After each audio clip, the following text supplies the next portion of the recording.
Welcome into the Rewind Sports Network on KSLSports.com. I'm here at Farmington High School, Alex Napolis, Brian Brown. It is week 5. We're already halfway through the year. Brian, how's it like to be out here once more calling this game?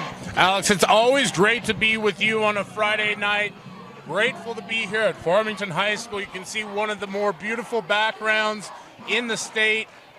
But really, when it comes to the state of Utah, every background is beautiful. It's one of the great parts of being able to call Friday Night Lights here on KSL Sports Rewind. And with tonight's matchup, Alex, I think we've got a lot of interesting storylines brewing between these two teams. So let's talk about some of those right now prior to the kickoff. Let's start with the home side. The Farmington Phoenix coming into this one at 0-4. Not the best of starts to the year, but they've had a tough schedule. Roy, Bountiful, Orem, Corner Canyon. What do they got to do here at home, Brian, to walk away with a win? Yeah, it's really about forgetting everything that's happened up until this point and just going out and playing your best football. This is a very inexperienced team for Coach Coates. Not a lot of returning starters, not a lot of returning seniors. And so for them, it's that very steep learning curve that you're trying to get over tonight. And unfortunately, they've got another aggressive task in front of them in Mountain Ridge High School, a team that we got to watch last week. Speaking of which, Mountain Ridge, we saw them last week. They fell, unfortunately, to Lone Peak, but a lot of positives in that one, Brian. What can you tell us about this Mountain Ridge side? Wyatt Bingham, that's where it all starts, where it ends. Another team that has some inexperience in terms of a lot of underclassmen playing, lost a few players that transferred out of the program, lost some seniors, but it is Wyatt Bingham. He is unflappable, unfazed. The kid does not feel pressure, and he's got some great young targets at the wide receiver and tight end position that I think we'll see a lot of tonight. And we'll have a chance to see Wyatt Bingham and Mountain Ridge first. We're getting ready for kickoff here at Farmington High School. It is the Farmington Phoenix in the black. They'll be going to the right of your screen here in the first quarter. Mountain Ridge in the white and the red, going to the left. It's going to be Jackson Bynum to kick this one up and away, and we are off here at Farmington as this ball goes into the end zone and out for the touchback. And here comes the man himself, number 5, Wyatt Bingham. And Bingham had 4 interceptions last week, but during the broadcast we talked a lot about tip balls and deflections. The bulk of those interceptions coming off of those. Had a chance to talk to Coach Mayfield a little bit pregame. He's very, very confident in Wyatt's ability to bounce back, and Wyatt a very stoic, very strong personality. I expect them to start out fast on this opening drive. Wyatt Bingham with Cam Beck lined up alongside him in the shotgun. Receiver goes in motion, and Bingham will take the snap. It's a quarterback run as he'll keep him himself, and he gets about 2 yards on the carry. Nice coverage there by this Farmington defense. Yeah, and you mentioned Cameron Beck. He had a good game last week. He's starting to emerge and really become the workhorse back out of this backfield. They have 3 running backs that they're comfortable with, a younger group up front on the offensive line, and they really got seasoned last week against a stout, strong Lone Peak defensive front. Cam Beck line up again in the backfield. Bingham will keep. Play action pass going deep, and it is incomplete. Oh, what a huge defensive effort there by Farmington. Yeah, great job there by the DB as the receiver had to slow up a little bit. Looked like he may have lost it a little bit in the sun as well. Bingham had to kind of put a bit of air underneath that one. And so now Mountain Ridge takes the early shot, and it faces a 3rd and long. And for Farmington, this would be a huge stop if they can hold here. Afu Fia there on the coverage. Bingham will drop back. He'll get it out, and it's complete over the middle as Dumas will come in with the catch, and it'll be a first down for Mountain Ridge. Yeah, Dumas had multiple catches in the game last week. He's emerging as Bingham's favorite target for this offense, and you can see right there the confidence they have throwing over the middle.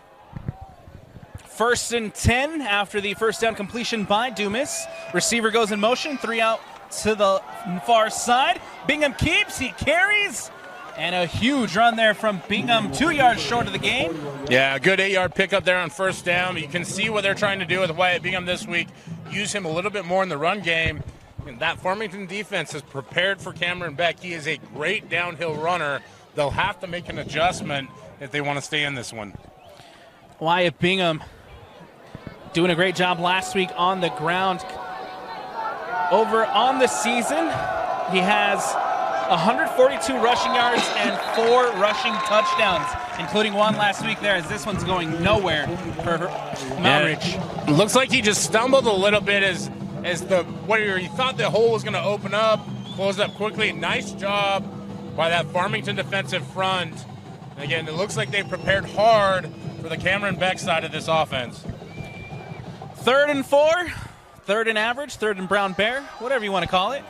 Coming up here for Mountain Ridge as Bingham takes the snap. He'll drop back to pass, goes out to his left, through the hands of Dumas, incomplete, and it'll bring up 4th down. Yeah, much needed stop there for Farmington. You can see Bingham and Dumas just not able to connect on that one, although it does look like Mountain Ridge may be considering going for this one.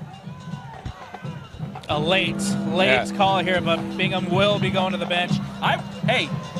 I would have liked the call. Trust Bingham to make something happen there. Yeah, if you want to play aggressively, that's definitely an opportunity to go aggressive, but the announcer's jinx does it again. Here comes a punt for Mountain Ridge as they'll look to get this one away. It'll be the punter to get this one away. Fielded by Farmington. Now here comes Farmington on the return. That's going to be Travis Hoops, who makes it out to about the 30 and he brought down. Yeah, Hoops with a nice job of making that initial would-be tackler miss. Able to get good field position out of what looked to be a pretty solid punt. Farmington offense will start out on the 30-yard line. And, Alex, I don't think that's going to be the last we see of Travis Hoops. Travis Hoop is a phenomenal back for this side. He is one of the leaders on this team. Hoops has 43 carries on the year for 300 yards, 1 touchdown, but 15 receptions for 113 yards as well. It'll be Josh Webb lined up in the shotgun to take the snap. He'll drop back, gets it out to his right, and there's Travis Hoops with a catch. Makes one miss, and then he's met by a swarm of Sentinels. Yeah, you see Farmington trying to get something early there, going to the outside. Looks like they're going to go with a no huddle here. Maybe hopes of wearing down that Mountain Ridge defense. Notice they're also throwing away from Kendall Wall, which is always a good choice. Josh Webb, the senior here, will get ready to take the snap. Change of play at the line of scrimmage prior to the snap. It'll be 2nd and 8 for the Phoenix as the ball is snapped. He'll hand it off to Travis Hoops. Hoops has nowhere to go. The Sentinels again swarming to the ball. And they get him down for a very short gain. A nice job by that Mountain Ridge defensive front to string the play out. And then I mentioned Kendall Wall, the BYU commit, closing down the backside, forces Hoops to try and go somewhere. Unfortunately, he was right into the arms of number 9, Cole Brannon. 3rd down coming up here for the home side. 3rd and 6 with the ball on the 34-yard line.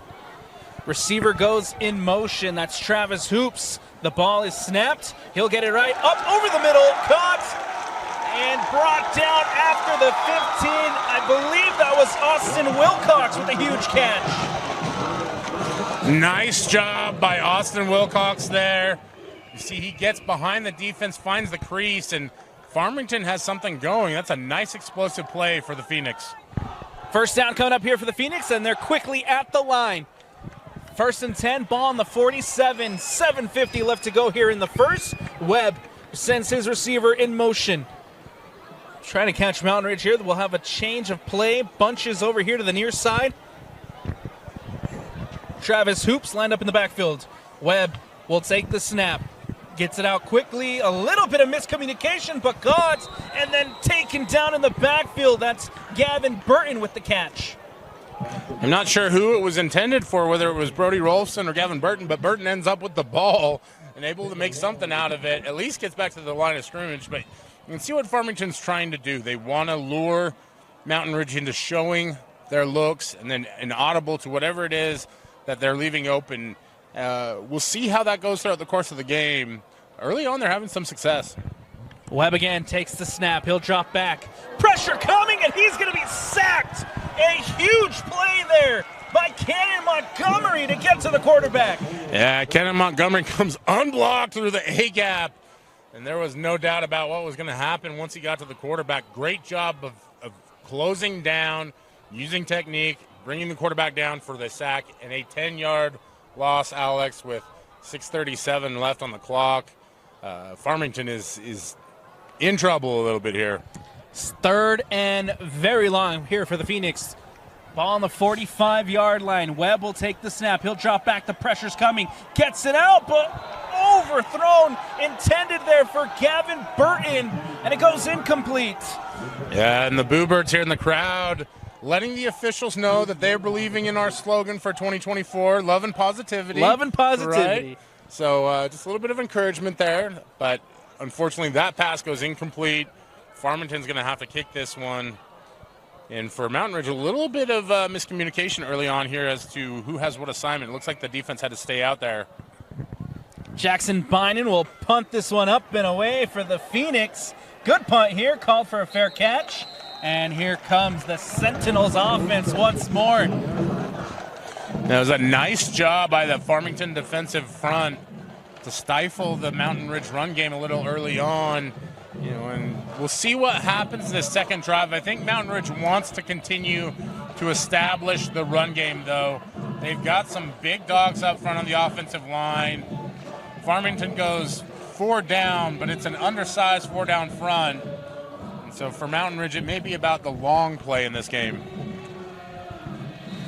Wyatt Bingham coming out to lead this offense once more. Bingham will take the snap. He'll hand it off to Beck. Beck has a hole up the middle, and then he's going to be wrestled down. No gain here for Cam Beck. Yeah, a little bit of a surprise that there was no gain on that one as the crease started to open up, but it was a good job by that Farmington defense to close down, especially number 21 there, Jet Salmon, and I believe he does lead the team in tackles. No surprise.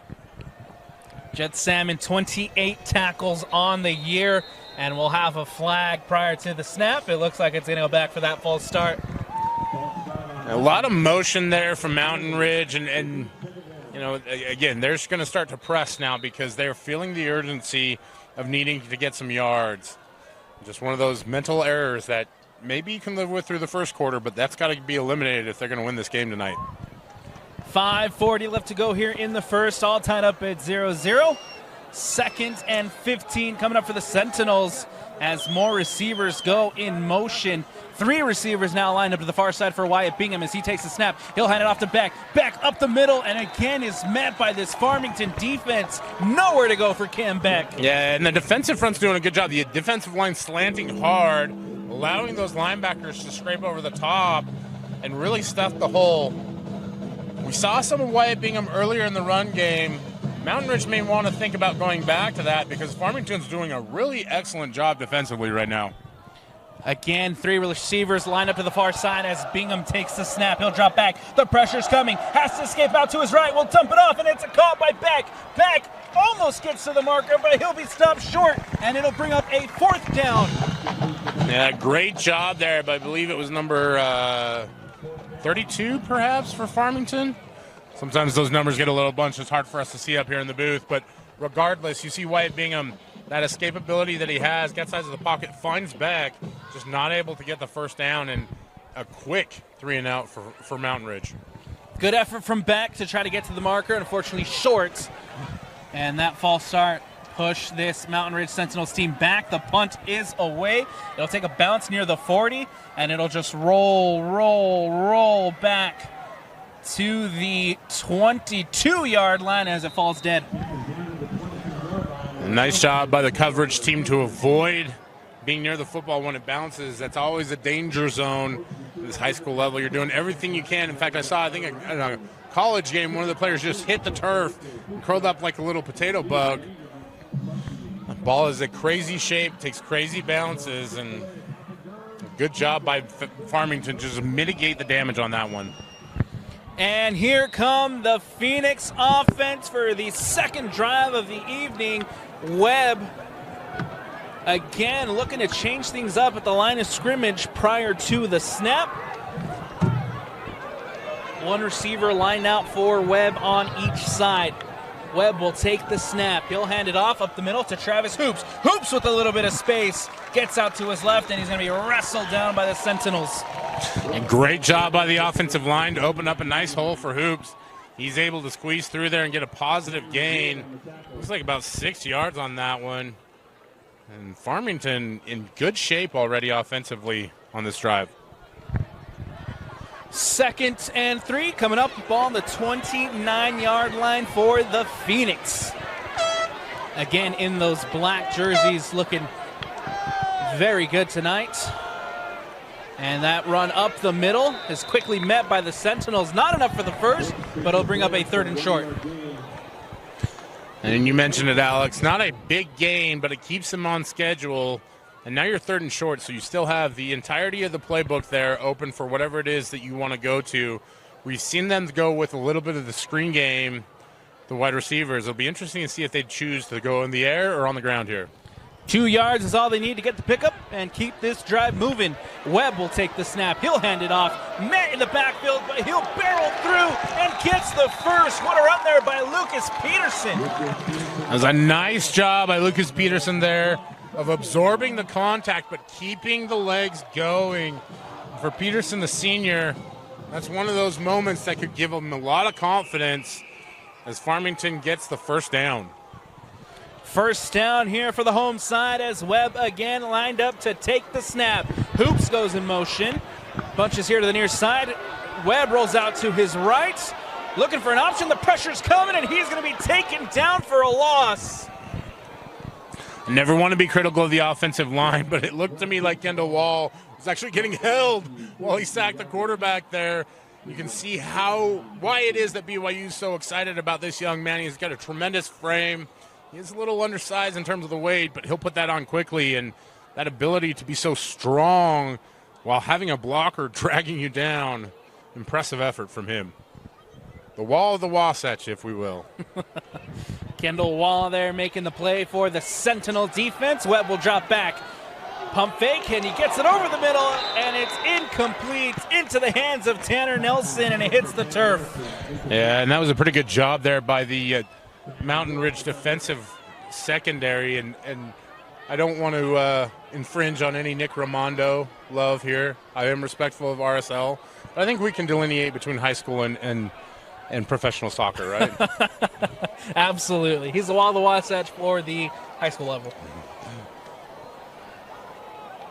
3 receivers line up in the bunch formation over to the far side. Webb will take the snap. He'll drop back, looking in that direction. He'll go deep, looking for Hoops, and it is batted down and incomplete. And again, Cameron Wood with the coverage did a great job there.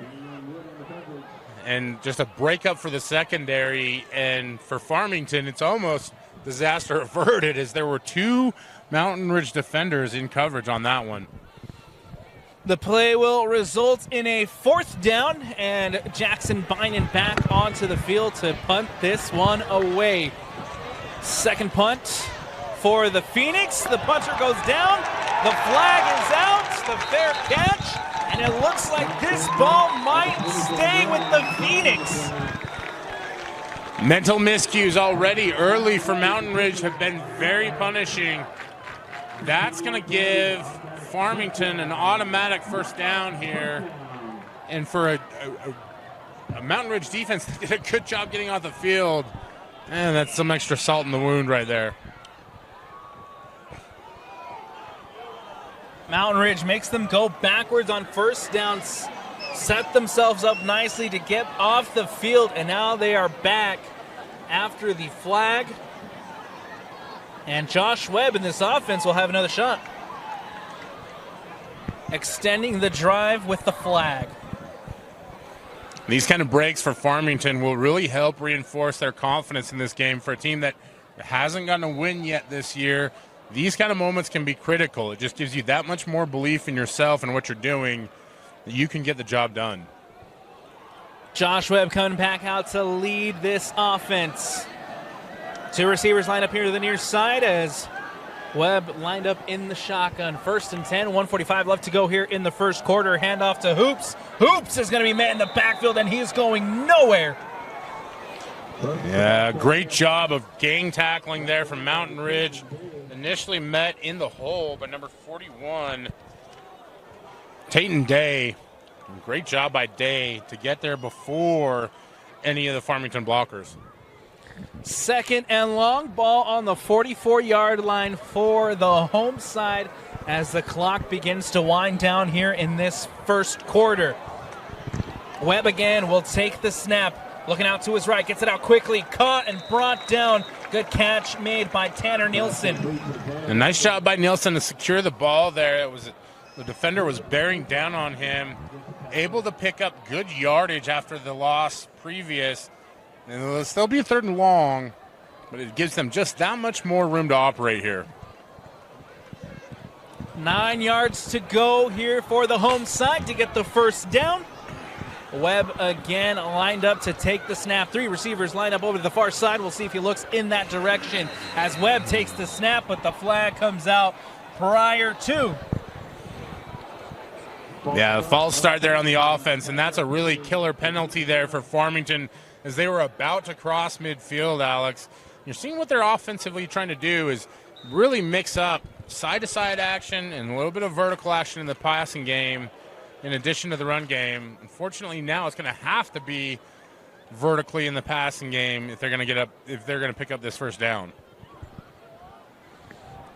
2 receivers lined up to the far side, 2 receivers lined up to the near side. Peterson in the backfield. Webb ready to take the snap. He'll drop back, going deep, looking for Gavin Burton as it falls incomplete.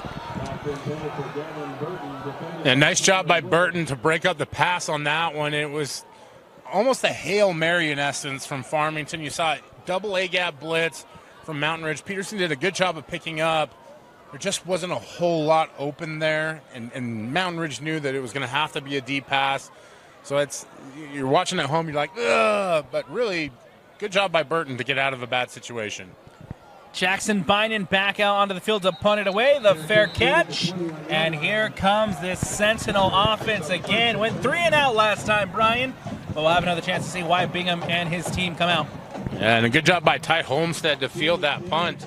You could hear the thud on his shoulder pads all the way up here. But to your point, Alex, Mountain Ridge has got to get something going offensively. They haven't found a rhythm, and some of that has been because of mental miscues like we talked about, a false start penalty, got them off schedule. And so, a lot of high school coaches will do the 15-play script. You're kind of into the point now where you've got to figure out what it is that you're going to build your rhythm on offensively. And right now it looks like they're going to try and do it with tight formation. Tight ends go in motion. Handoff to Beck. Beck has blockers. Gets around the edge, and he's pushed out of bounds. Or excuse me, that is not Cam Beck. That was Zach Ofisa. Yeah, Ofisa part of that 3-headed attack at the running back position and picks up a few yards there. I like the action, but really the more impressive part about it is just the way that this linebacking group flows for Farmington. Empty backfield for Mountain Ridge. Out quickly to Dumas, and Dumas is wrestled down. Nice little gain. It'll bring up a 3rd and average for Mountain Ridge. Yeah, and Dumas is going to be the guy that Bingham's going to want to look for because he's got a tremendous size advantage. The sophomore tight end, also a big target, but Dumas has really come into his own this year, as it looks like the clock will expire here. So we've reached the end of the first, all tied up at 0-0. The defense is showing up big here in the first quarter. Brian, we'll talk about the defenses when we come back, but don't go anywhere because second quarter action when we return. One of the better views here in the state of Utah, the beautiful Wasatch Mountains looming over Farmington High School. Second quarter action underway. Bingham has to roll out to his left, escapes the pressure, but that ball goes incomplete, Brian. It was a nice job, almost an all-out blitz there, and you see The one guy you don't want to let through on the blitz, Jet Salmon with the pressure, does a great job of forcing Bingham to throw off platform, the ball just a little high. And compared to last week, Alex, there is no rhythm for this Mountain Ridge offense right now. Last week, that offense, for a majority of that first half, went toe-to-toe with Lone Peak. This game, on the other hand, struggling to get those first downs. This is the third drive in a row where we have to see them punt it away. And a high, short punt here for Mountain Ridge that will fall at the 45 and will give Farmington great field position. Yeah, and right now, all credit to that Farmington Phoenix defense. They have stepped up. The linebackers have done a great job of flowing throughout it. They're using their speed and their agility to their advantage, and it's really creating problems for that Mountain Ridge offense. And even more on that one, as there was so much pressure the punter had to pull up, and that short kick gives Farmington great field position. 1st and 10 inside Sentinel territory. Out quickly caught by number 5, Tanner Nielsen for Farmington. A nice shot by Nielsen to control the pass there and get positive yards. It had been just a hair later. It looked like that Mountain Ridge defender was trying to get in the lane. So good job by Farmington to be on time and get the completion. Changing quarterback here as it's now number 14, Will Peterson, out to lead this Phoenix offense. Peterson will take the snap. He'll drop back. Pump fakes. Goes out to his left. The pressure's coming, and he'll run out of bounds and out. And a nice shot by Peterson as he gets control of the offense. And we didn't get anything pregame about why Peterson didn't start the game or anything like that. But you can see the dynamic athleticism that he adds to this unit. Early on, already has Farmington 3rd and average here, 3rd and about 4, looking to pick up a first and even more. Peterson has thrown for 558 yards, has 2 touchdowns on the year, has another 82 yards rushing. Great pass there from Peterson as Fia brings it in, and it's complete. And you can see the energy that Peterson has brought out here to start the second quarter. Throws a great ball right there, right on time, fits it into a tight window. That was pretty good coverage from that Mountain Ridge secondary, and he's able to move the sticks, and even more so, that momentum is all on Farmington's side. Fia and Peterson make it first down. The Phoenix here taking advantage so far of that shortened field. Peterson sends his receiver in motion. The ball is snapped. Peterson hands it off to Hoops. Hoops tries to bounce it out to the right, and he is met quickly by the Sentinels defense. Again, that defensive front from Mountain Ridge doing a good job of stringing it out anytime that Farmington wants to try and get wide. And they are so physically big and stout that it gives them an advantage. And for Farmington, they've got to find a way to run the ball somehow in spite of it. Peterson a line up in the shotgun. That's going to be Lucas Peterson line up in the backfield alongside him. He'll take the snap. He'll drop back over the middle, caught and wrestled down by the Sentinels as it's Travis Hoops who gets the catch. And nice shot by Hoops to secure the football, but even more so, Peterson is now 3 for 3 on this drive, and they've been able to effectively move the ball, something that we haven't seen yet for either side in this game. Seen the impact that Peterson's had immediately, and right now Farmington is threatening. Big test here for Peterson as it's 3rd and long, 3rd and 6. Ball on the 28-yard line. Hoops goes in motion. Peterson rolls out to his right, gets it out to Hoops. Hoops makes a move, gets the first, and is brought down. First down for the Phoenix, and they are inside the red zone. Effort, effort, effort. It's all about effort on those plays. As you see, Hoops just keeps the legs driving, able to pick up the first down, and Farmington almost in the teal zone. I don't know, are we doing that where every team has the school color? And the red zone, for me, it's what it's always been. We'll have to find that out. It might be teal. We'll get IT on it. Yeah, we'll research. Vince, help us out here. Well, Peterson a line up in the shotgun.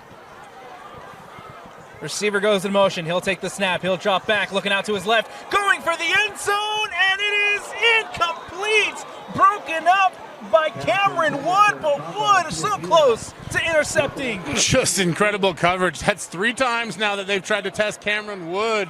When we talk about islands, Cameron Wood's got something going out there where he's creating an island no matter where he's at on the field.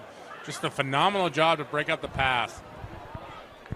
Going for the deep ball, looking for the end zone here on first down.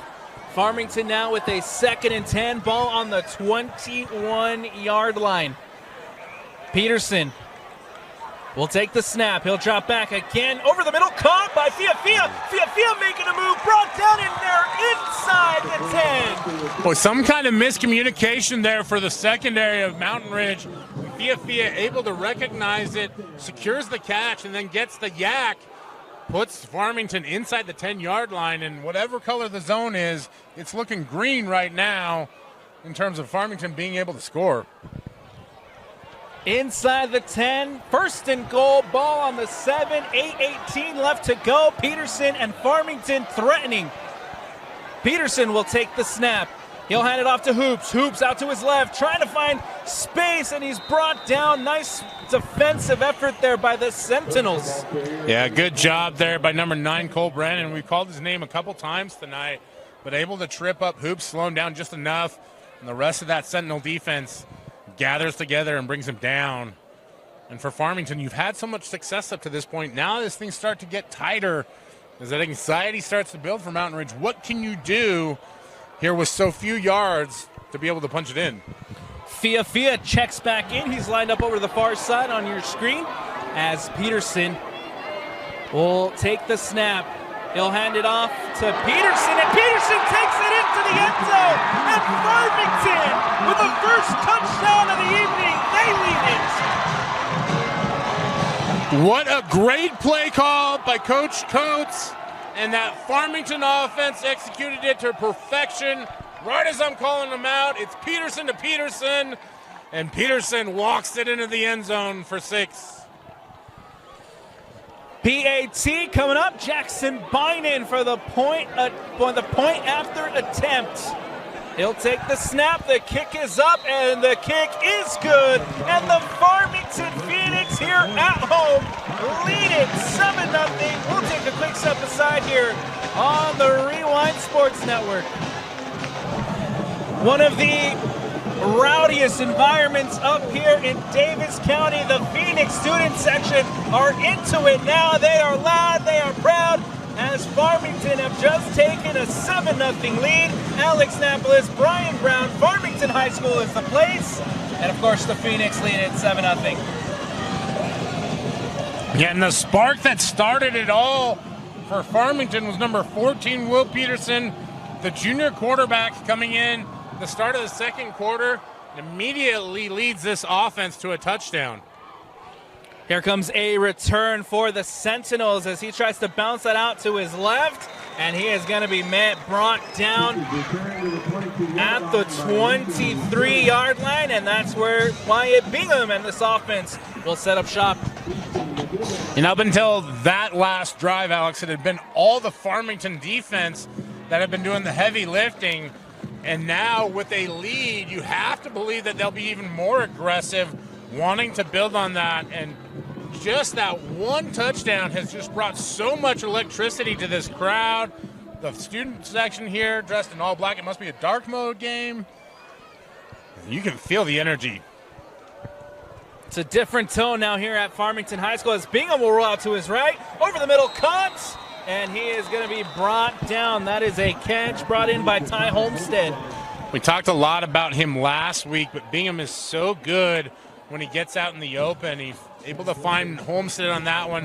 Homestead does a great job of sitting down in the zone of the defense and just waiting for the pass to come in. And that's an 8-yard pickup on first down. You love to see it if you're this Mountain Ridge offense. Not enough for the first. Mountain Ridge will go on second. He'll hand it off to Beck. Back up the middle, enough for the first as he just barrels through. Seems like that Mountain Ridge offense sat over there on the sideline, said challenge accepted. when Farmington scored. You see Cam Beck runs for the first down. That is where he really is great. You can get him between the tackles, or you can get him outside the numbers catching passes. Those are the two skills where he really excels the most. 1st and 10 coming up here for the visiting Sentinels as tight end goes in motion. Bingham will drop back, looking to go deep over the middle. It is intercepted, and it's going the other way. Here come the Phoenix, makes a move, makes another miss, and then he's brought down. Kava Via with the interception. What a great job of reading the eyes the entire time by Fia. He sees the pass, he steps in front of it, and then he gets a big return, puts that Farmington offense back in business. The energy, we talked about it after the touchdown. Now feel it, Brian. It is even more electric after the interception. And if you see the camera shaking, that's the student section up there, and they're chanting, he's a sophomore, Fia going to be here for a while. Peterson now lined up in the shotgun. He'll take the snap. He drops back, rolls out to his left, looking to make something happen. It does up the sideline, tiptoes, gets a little bit of yards, and then he goes out of bounds. And a good gain here by Peterson. Yeah, nice job by Peterson there to avoid the would-be tackler. And Cutler Whitaker just not able to get square in time. And you can see the athleticism of Peterson. The junior signal caller doing a very good job. He's playing with incredible confidence, swagger, energy, whatever you want to call it, Alex. And it has completely changed the scope of this game. 2nd down coming up here for the Phoenix. 6:02 left to go in the second quarter. Farmington leads at 7-0. Ball on the 31-yard line. Peterson will take the snap. He'll hand it off to Lucas Peterson. Peterson up the middle, makes a nice move, makes one miss, and then he's brought down. Yeah, he's going to be close to a first down, but it was a good job there by Kendall Wall and company on that Sentinel defense to tackle him before he got more yards. Nevertheless, Farmington does get the first down, able to move the chains. And the bigger question right now for this Sentinel defense is what are you going to do to stop Peterson and Peterson? Good combo so far, these two Petersons, Lucas and Will. 1st and 10 coming up for Farmington. Will Peterson will take the snap. He'll drop back over the middle, and it's great defensive play there again from Woods as the intended target was Tanner Nielsen. Yeah, some scattered boos here from the crowd, but that wasn't really a catchable ball. Not only that, Wood had great position on that one. And for Peterson, that's one of the few missed throws that we've seen from him so far tonight. And you have to wonder if maybe Farmington looks to get back to the run game a little bit here. 2nd and 10, ball on the 28. Peterson sends his receiver in motion. He takes the snap. He'll hand it off. This time it's Travis Hoops who finds space. Travis Hoop at the 10, and he's going to be brought down inside the 10. How about Travis Hoops? Well, if it doesn't work out as a football player, Travis Hoops could be a salsa dancer with the way he swiveled those hips. Makes a defender miss. Picks up the first down. Puts Farmington into the scoring zone. Man, I'm so excited about this amazing. one. What a great run there by Hoops. Great call, too, by Coach Coates. Travis Hoops gets them inside the 10. He'll go back to Hoops, but this time he's going to be met and brought down in the backfield. Yeah, again, nice job there by number 32 for Mountain Ridge. I should know Cannon Montgomery's name by now. We've done 2 of their games. We're able to close on that inside zone play, and really where Farmington has had success is on the power game, the gap scheme stuff. You see Mountain Ridge doing a good job in the zone, against the zone. Would be huge if Farmington here can double the lead. Peterson will drop back over the middle, and it is incomplete, intended for Tanner Nielsen. And you can see Nielsen just a little frustrated with that one. He had it in his hands, the ball just a little bit behind him, not able to reel it in, but he could feel open field there. And for Farmington now, 3rd and goal to go from the 9-yard line. 4:23 left in what's been a very exciting second period. This drive set up by the interception looking to capitalize on the turnover. Farmington want the touchdown. They don't want to settle for 3. We'll see what Peterson has up his sleeve here on 3rd down. Prior to, we'll have a timeout taken by the Phoenix. And for Coach Coates, not a bad idea on that one. Call a timeout. Make sure you get the right play. You've got 3 of them. Go ahead and use them right now. Brian, we'll take one as well here on the Rewind Sports Network.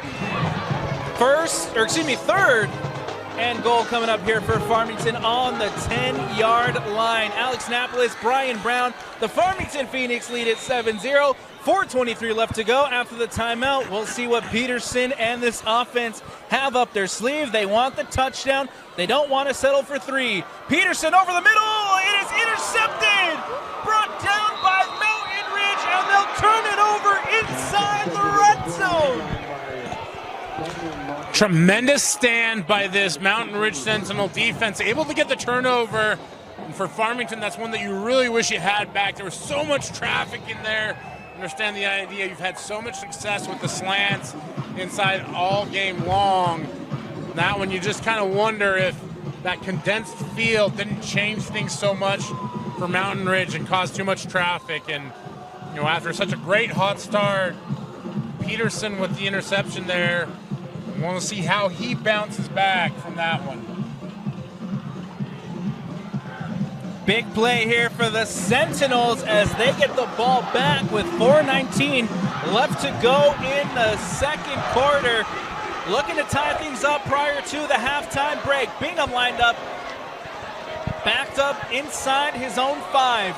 Bingham will drop back in his end zone, goes deep, and it is incomplete. Ty Homestead had it for a second, and then he hits the turf.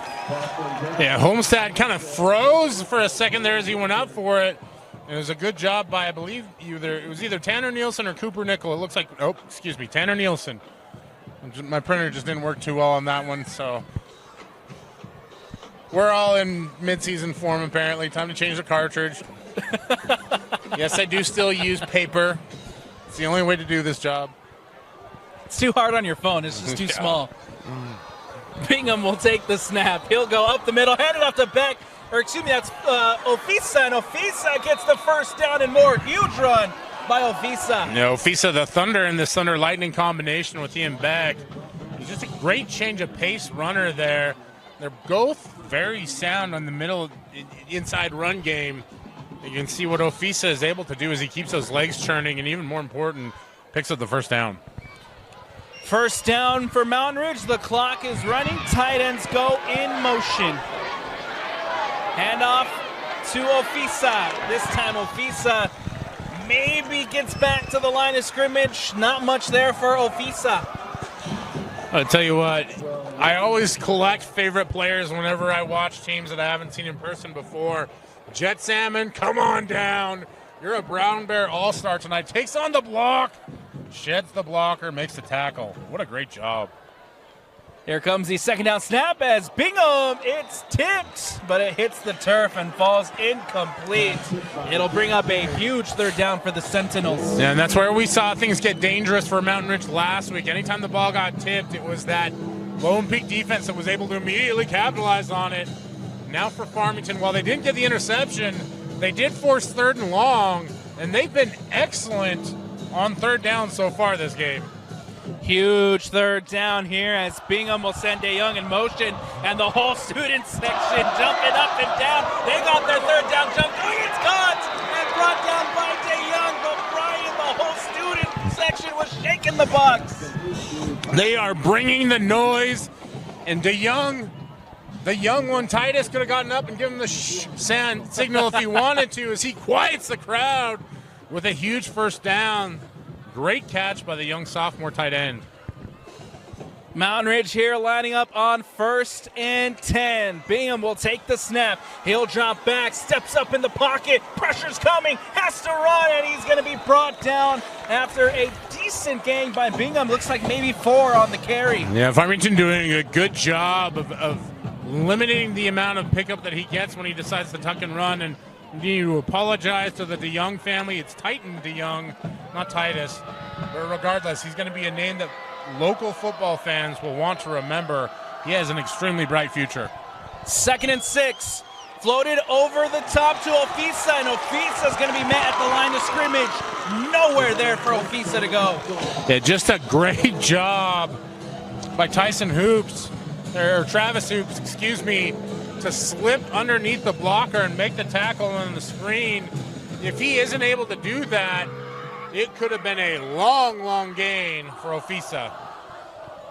3rd down again. Bingham will drop back. The pressure's coming. Escapes out to his right. Steps up in the pocket. And he's going to be short on 3rd down. Well, it's a great job of Wyatt Bingham escaping the rush. And you see Farmington's defense bringing the heat on that one. The student section bringing it as well. I hope folks are understanding if the camera's bouncing, we don't have a lot of control over that one. It's just a party up in Farmington. And Mountain Ridge is going to take a timeout here to talk this one over. With 1:32 left, Alex, it's an interesting conversation. You're down 7 points, right? But you're at the 40-yard line and only 2 yards to go. You've had success so far on this drive. So for Coach Mayfu, it's a discussion with he and his staff about what to do in regards to where do we go for it? Do we punt it? What is it that we need to get out of this half of football to feel comfortable going in at halftime? Obviously for Mountain Ridge, as they trail, best case scenario, 7-0 to tie it up at 7-7. We'll see what the call is here, Brian, but I do believe that this Mountain Ridge team wants to go for it with 1:32 left on that clock. And if you are going to go for it, you definitely want to call timeout there. Make sure everybody's on the same page and understands the call. Make sure you get a chance to look into your guys' eyes and instill a bit of belief. So much of coaching at this level is getting your players to buy in. And a huge 4th down opportunity here. Bingham will take the snap. He'll keep up the middle, and he gets the first. Wyatt Bingham. When in doubt, give it to your playmakers, and that's what Wyatt Bingham does on that one. He makes a play, and they're up quick and ready to go. Quickly back to the line of scrimmage. Wyatt Bingham will take the snap once more. He'll drop back to pass. He'll step up in the pocket, out to his right. Gets it out to Homestead. Homestead with the catch, and he's brought down quickly. Enough for the 1st down, and another timeout coming up here to stop the clock. Yeah, nice job of Wyatt Bingham getting outside the pocket and then finding Homestead. He's done a good job, Homestead has, of sitting down in the zone, in those open pockets whenever Bingham scrambles. It's a great way to get easy receptions. If you're a younger player watching at home, or if you're an older player and you're out there playing rec league or flag football, that's what you want to do. Make it easy on your quarterback to get those pickups. And meantime, Mountain Ridge takes a timeout here. 1:05 left to go, Alex. They're at the 47-yard line. I swear I knew how to count at one point in time. Mountain Ridge took them a little bit, but they're finally finding those 1st downs, turning out the 1st downs, getting a good drive here. We'll see if they can capitalize with the 1 minute left on the clock. Yeah, deadline spur action, and in the case of this Mountain Ridge offense, it was that impending halftime clock that really got this offense cooking. And now, 1:05 left to go. We'll see what they have on the plan here. Bingham lined up to take the snap. He'll drop back. Looking to pass out to his left. Gets it out, and it is incomplete. Wide open, but it hits the turf. Is that Olmstead?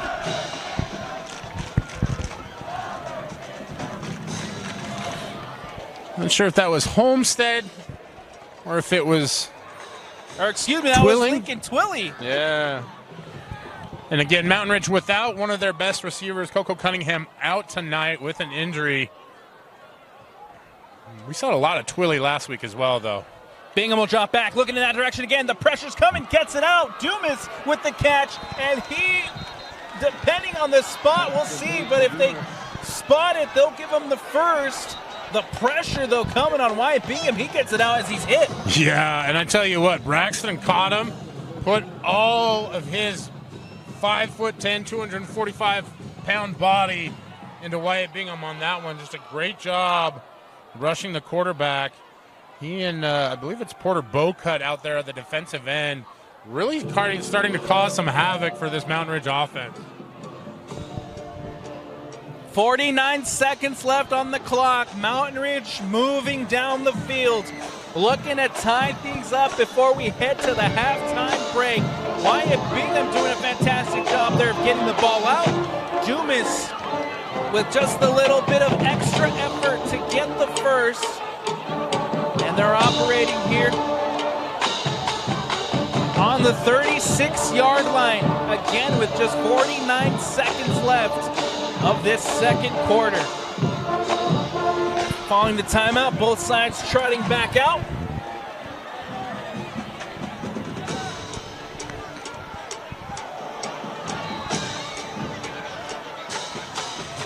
Two receivers line up to the far side for Wyatt Bingham. He'll take the snap. He'll drop back, looking out to the left, over Dumas as it goes through his hands and over for the incompletion. Felt like when we were watching Mountain Ridge last week, those were the plays that they were able to connect on. Tonight, it's just not happening for whatever reason. You see Bingham's under some duress, but he's so composed in the pocket, you don't really worry about that. So whatever it is that's going on, they want to fix it quickly. Only 44 seconds left. Second down play coming up here for the Sentinels as Bingham will drop back. He's going to be pressured, escapes out to his right. The pressure's still coming, has to just throw this one away, but Farmington doing an amazing job to get the pressure on Bingham. Well, he's not going to get penalized, but Porter Bocut is giving him the business right now for that Mountain Ridge offensive line. He has been a single-handed disruptor from that edge position. A little bit of a I won't say rocky start, but just a slower start, and he has started to emerge, playing with confidence, doing a great job, getting separation with his hands. He is a really fun player to watch right now as the clock ticks down. Huge third down coming up here, 36 seconds left. Bingham with time, will dump it off to Beck. Beck trying to make a move outside, and he's brought down. Maybe a 3-yard gain on third down. It'll bring up fourth and another timeout taken here, Brian. Yeah, I believe this one may have been called by Farmington, but just a quick note of observation, I guess. That's what I'm supposed to do here on the broadcast. Farmington is a great tackling team tonight. I don't know if that's been the case all season long, but this is what you want to see from an inexperienced group, is that growth. And we saw Cameron Beck break that tackle multiple times last week against a Lone Peak defense, much more heralded. So you have to give Farmington a lot of credit right now for being technically sound, making the plays that they need to make. And on that one, stopped them short for fourth down here. And you know, Mountain Ridge, I'm not sure what the call is here, Alex. You know, do you kick it? It's a deep kick. Is there at about the 35, so it'd be a 52-yarder. So I think they're going to go for it here. They went for it on fourth down earlier. They're going to go for it again, Brian. Wyatt Bingham in this offense trotting out on fourth down. We'll see if they can convert. 26 seconds left on the clock. A huge fourth down play coming up for the visiting Sentinels.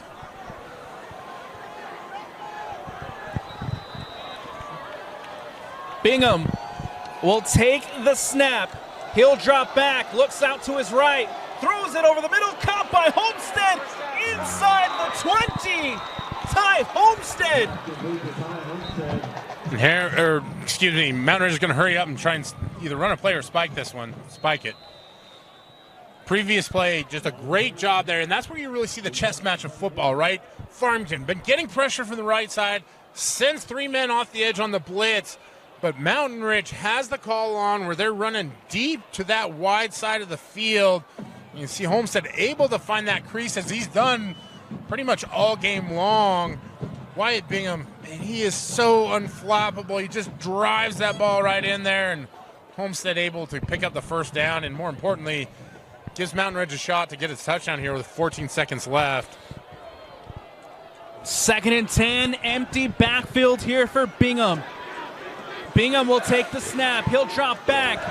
Has an open receiver in the corner. Goes for it. It's DeYoung. Can he bring it down? And the call is incomplete. Looks like that one was out of bounds. It was a tough angle for us to see, but I was standing here in the booth we don't root for teams, but I tend to root for plays, and Bingham just a little late on that one. You could see that one open up early on. If he's able to get that ball out just a split second faster, that's a touchdown for Mountain Ridge. For Farmington, just a great job by that secondary to close down and not allow any space for DeYoung to try and get his feet down. 8 seconds left on the clock here in the second quarter. Bingham and this offense trying to get in the end zone to tie it up before the half. On third down, Bingham drops back, going for the end zone again, and it is incomplete as it goes over DeYoung. And just a little bit too much on that one, trying to hit the fade towards the end zone. And I like the chance. There's not a lot of time left on the clock. You just take one more shot at the end zone. Now you'll walk away with points if you get 3 here.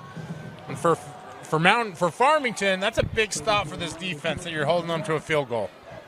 Hominick coming out for the Sentinels for the field goal. The kick is up. Boom. And the kick is good. So the Mountain Ridge Sentinels able to put 3 points on the board prior to the halftime break. But Brian, they were driving. They had some big fourth down conversions, just not able to find the end zone at the very end. Yeah, and look, they ran out of time. The clock got a little too tight from there. And again, talked about the one play where Wyatt Bingham just a step late on the throw, and that's not me being critical. It's just part of the evolution of a junior quarterback, right? Learning when to throw and getting that timing down. Part of what makes this game so great is that it can be a split second, it can be a toe, it can be such a small margin of what makes a great play and what makes a drive ending in a field goal. And so we've reached the end of the first half. It is the home side, the Farmington Phoenix, who leads it 7-3 as we head to the halftime break. Hey, don't go anywhere. Alex Napolis, Brian Brown, we're going to bring you second half action. It's a close one. It's going to be good. Don't go anywhere. Second half action when we return. Welcome back into the Rewind Sports Network on KSLSports.com. Brian, oh my goodness, the energy in here is incredible. We spend the entire halftime just bouncing to the crowd. As that ball is booted away, and Farmington here have a chance to return. Travis Hoops makes it out to about the 29, and they'll set up shop there. We're going to say UCF, Farmington, not a lot of crossover, but we might have to call Farmington the bounce house. Oh, yeah. Of Utah high school football. This place is full of energy and a great first half, Alex, as you see Farmington come out from halftime on offense with a 7-3 lead. Got to give credit to this Farmington student section, this Farmington crowd. They have been incredible tonight, and it's paying dividends as the Phoenix lead 7-3 with Farmington getting us started here in the second half. A quick run there by Lucas Henson as he's brought down. And this Farmington offense really came alive there in the second quarter, had 2 scoring opportunities. First drive ending in a touchdown, the second entering an interception. It'll be interesting to see what quarterback Peterson does here coming out from halftime. It'll be 2nd and 7, ball on the 32. As Peterson takes the snap, he'll hand it off to Hoops. Hoops breaks out to his left, spin move, and then he's met by a swarm of Sentinels. And we saw a lot of Hoops early on in this game, Alex, and he's been solid, if not spectacular, for the Farmington Phoenix. The steady diet of Travis Hoops is good for everybody, except for maybe the Mountain Ridge defense. It'll bring up 3rd and 6, ball on the 33 with 10:51 left to go here in the third quarter. Peterson will take the snap. He'll drop back over the middle, trying to connect with Nielsen, but it's incomplete, and Farmington will have to bunt this one away. Yeah, nice job there by Mountain Ridge to get a lot of hands in the lane, and Peterson trying to put an extra little bit of zip on there, and it's just too much for Nielsen to reel in, and in essence, that's out to a quick 3 and out for this Farmington Phoenix team. Jackson Bynum out to punt this one away. Nice step up from the Mountain Ridge defense here early in the third quarter. Bynum boots this one up and away. Fair catch. It bounces out, and Homestead by the tip of his fingers, is able to bring that one in. Disaster averted there, Brian. As this game starts to transition from sunset into nighttime, those lights can start to play tricks a little bit for kids that have not had a lot of practice on this field. And the lighting setup here at Farmington is just a little bit different. It's a beautiful setup, but for Homestead, a good job falling on top of one that he misjudged just a little bit. Here comes Wyatt Bingham and this offense for the first time this third quarter. Bingham will take the snap as the receiver goes in motion. Back line up in the backfield. He'll leave it for Cam Beck. Back out to his right, or excuse me, his left, and he has room and space up the sideline, but the flag is out. And right as I was starting to think, there's the Cam Beck that we saw last week. Those yellow hankies popping in the air. We haven't seen a lot of penalties so far this game. Love and positivity.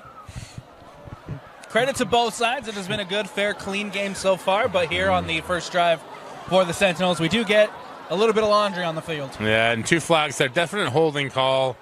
As Beck was able to get to the edge and get outside. It could have been a huge gain for the Mountain Ridge Sentinels. Instead, costly penalty will put them first and very long from their own 25, 26-yard line. Big call here to start the first drive for the Sentinels in this half. And another flag, Brian, flies out. I wonder if that was just the flag being returned to one of the officials. Yeah.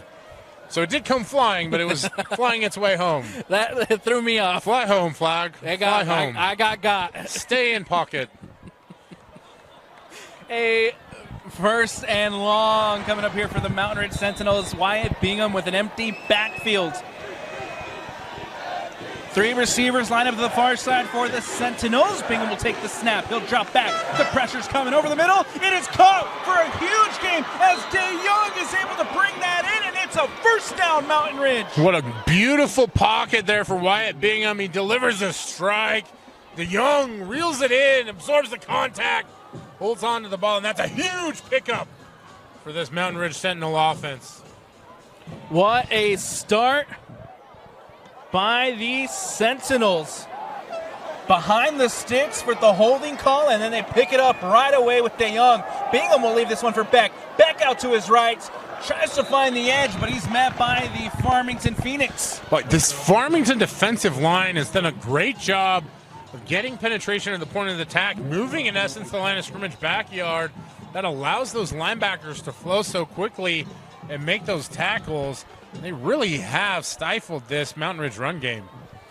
9:34 left to go here in the third. Bingham will drop back. He's looking to go out to his right. Caught and out of bounds. Maybe 3 on the game there by Dumas. Just a simple out route. Those throws can be a little difficult because it is such a distance to travel, and so not a great gain. So good defense there by Farmington. And now 3rd and long here for Mountain Ridge as they're just across the 50-yard line. They need 8 for the pickup here on 3rd down. DeYoung goes in motion.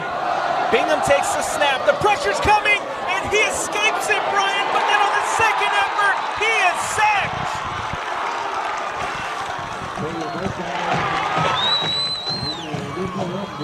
Great job of pursuit there by the Farmington defense. You see Wyatt Bingham so slippery, able to escape the initial pressure. But then it was number 81 there who gets the sack. Never give up, never say die in this Farmington Phoenix defense. Huge play by Cooper Lopez to get Bingham in the backfield. A huge loss. It'll bring up 4th down, and Aiden Robinson will have to boot this one away. The punt is away. And Farmington with the fair catch. And so we'll have another chance to see this Farmington offense, Brian. Now that was a good drive by Mountain Ridge after a rough start with the holding penalty, and then it just stalled out there at the end. And you see Wyatt Bingham was so crisp last week. And this week just a little bit off as they're trying to find that rhythm again. And Just to kind of give the viewers at home a little bit of an experience, there is a head that just keeps floating on like a 10-foot PVC pole. I think it's Wednesday Addams. I don't know. It's haunting, but Yeah. I think they're getting ready for the Halloween spirit. Farmington here is at bringing it tonight. Yeah. Oh, absolutely. Great catch over the middle there. It looks like that's Fia. No, that's going to be Travis Hoops with the catch.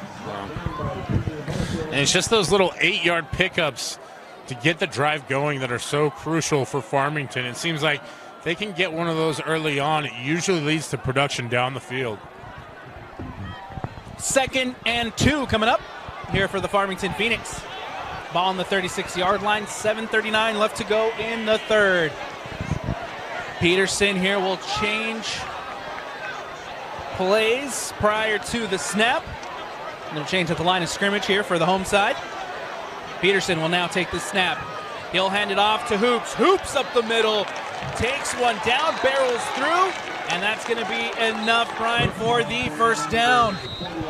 Nice job by that Farmington offensive line. Coach Dusty McQuivey been here for a long time. He's done a great job. And something we haven't done yet on the broadcast, but it might need a shout out for the pancake platoon there for Farmington as they get the first down.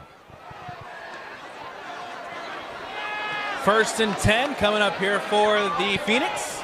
Ball on the 41-yard line.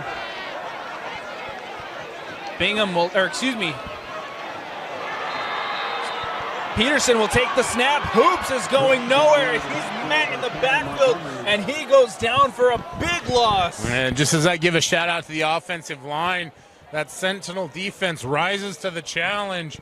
This is a terrific back and forth game tonight. We've seen great effort from this Farmington Phoenix team.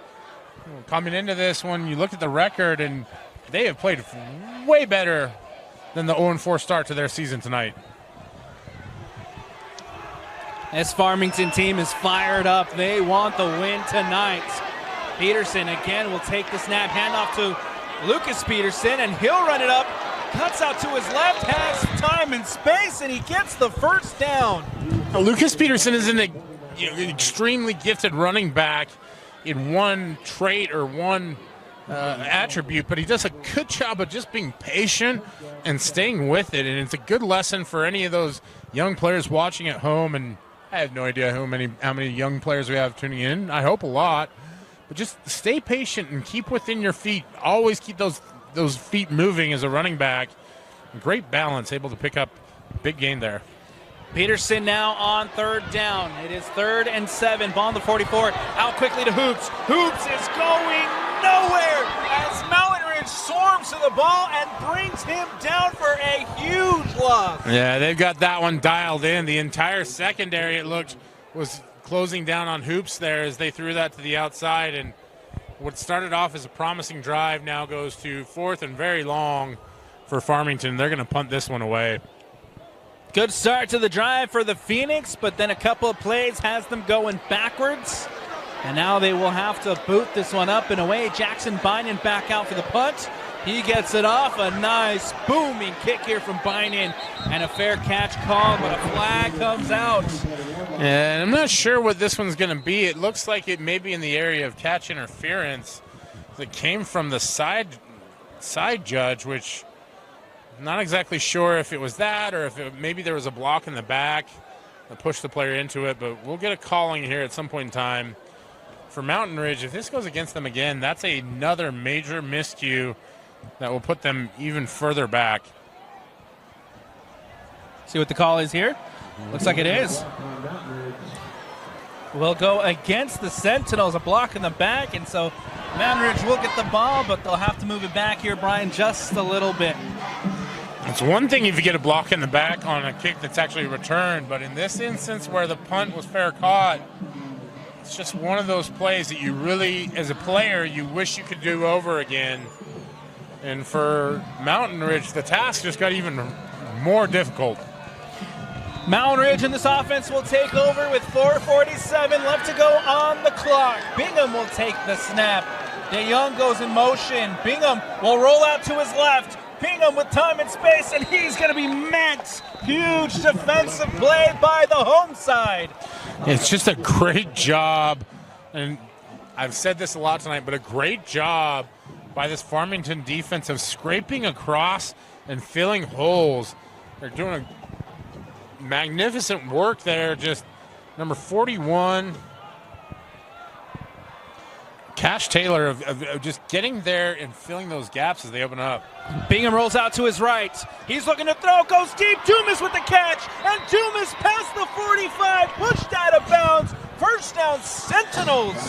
Well, I'm surprised we haven't called Dumas' name very often tonight, because as you can see from that play, he's a very talented and explosive receiver, able to get loose across the field for a big, big gain. And one of those critical components of a long drive is you need an explosive play. Mountain Ridge may have just gotten one there.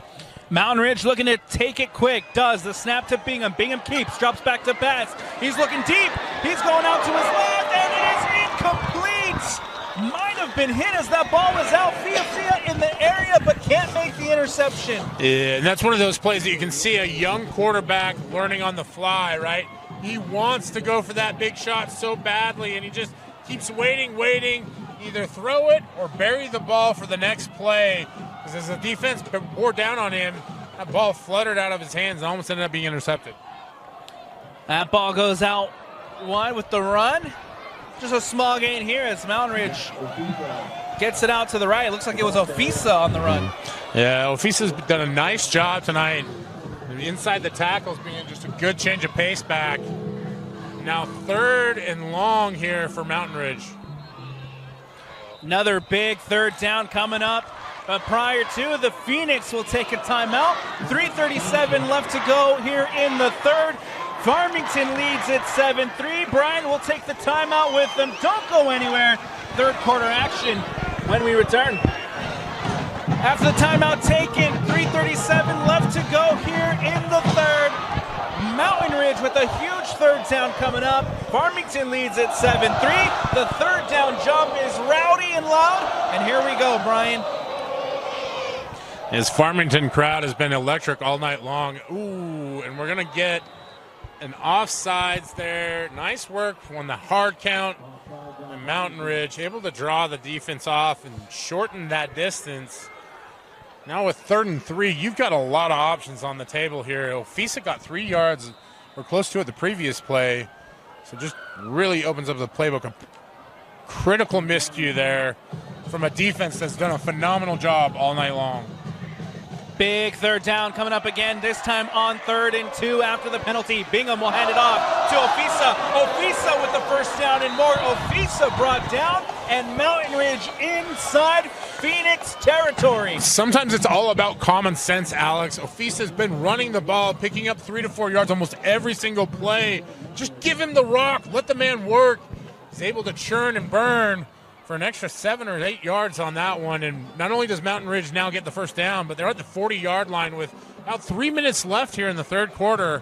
And this is really as close as they've been to threatening all game long outside of that one drive at the end of the 1st half. Bingham will leave it for his... That was Twilly. For Austin Freeman. Oh, Freeman. Austin Freeman over there bouncing out to his right, but he is going nowhere. And again, this Farmington defense has done a great job of spreading things out. They are not big, they're not tall, but they're aggressive and they're quick, and they do a good job of occupying blocks. And so for Mountain Ridge, they're going to have to get a little creative here offensively. Empty backfield as Bingham takes the snap. He'll drop back, gets it out to Dumas. Dumas making a move, past the 6, gets the 1st, and he's through. Dumas with a huge play. Sprinkle a little sugar out there, my man. My old wide receiver coach, I didn't play wide receiver, but he was my coach in high school.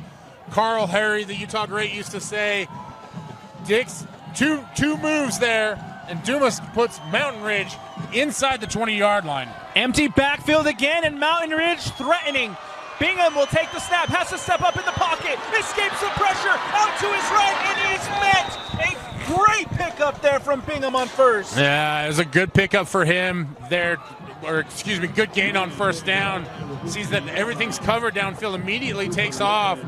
Not able to dance away from every Farmington defender on that one. It looks like he had a little more space if he cut it back to the inside, but nevertheless, Mountain Ridge looking really good at second and average here, 2nd and 5. 1:38 left to go here in the third. Bingham takes the snap, empty backfield, rolls out to his left, keeps, and he is going nowhere. Man in the backfield and sacked. And that's just a great job there by that Farmington defense, number 31, able to hold the edge and contains. That's something we didn't see Lone Peak do a lot of last week, able to contain Bingham. Bingham gets a big pickup on first down, goes backwards on second, and it brings up another huge third down play for this Sentinel side. 1 minute left on the clock. Third quarter action, 7-3, Farmington lead it. Bingham will take the snap. He'll drop back. He's going deep, and it's incomplete, intended for number 14, Jackson Hunt. Boy, and just to rewind one more play, Cooper Lopez with the sack there does a tremendous job of pushing this Mountain Ridge offense back.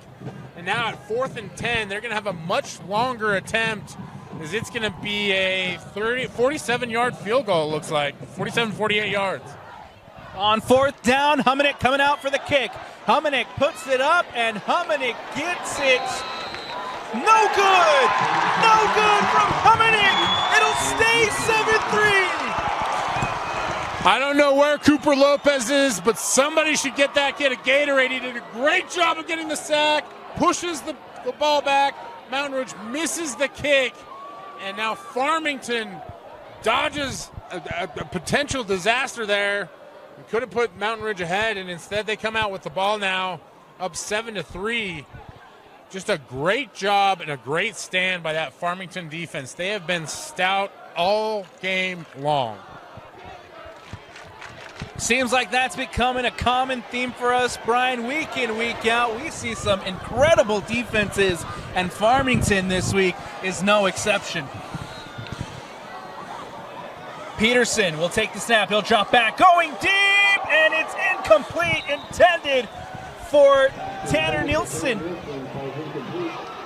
Yeah, and stride for stride with him right there, number 11, Wood, as he's able to keep enough coverage there.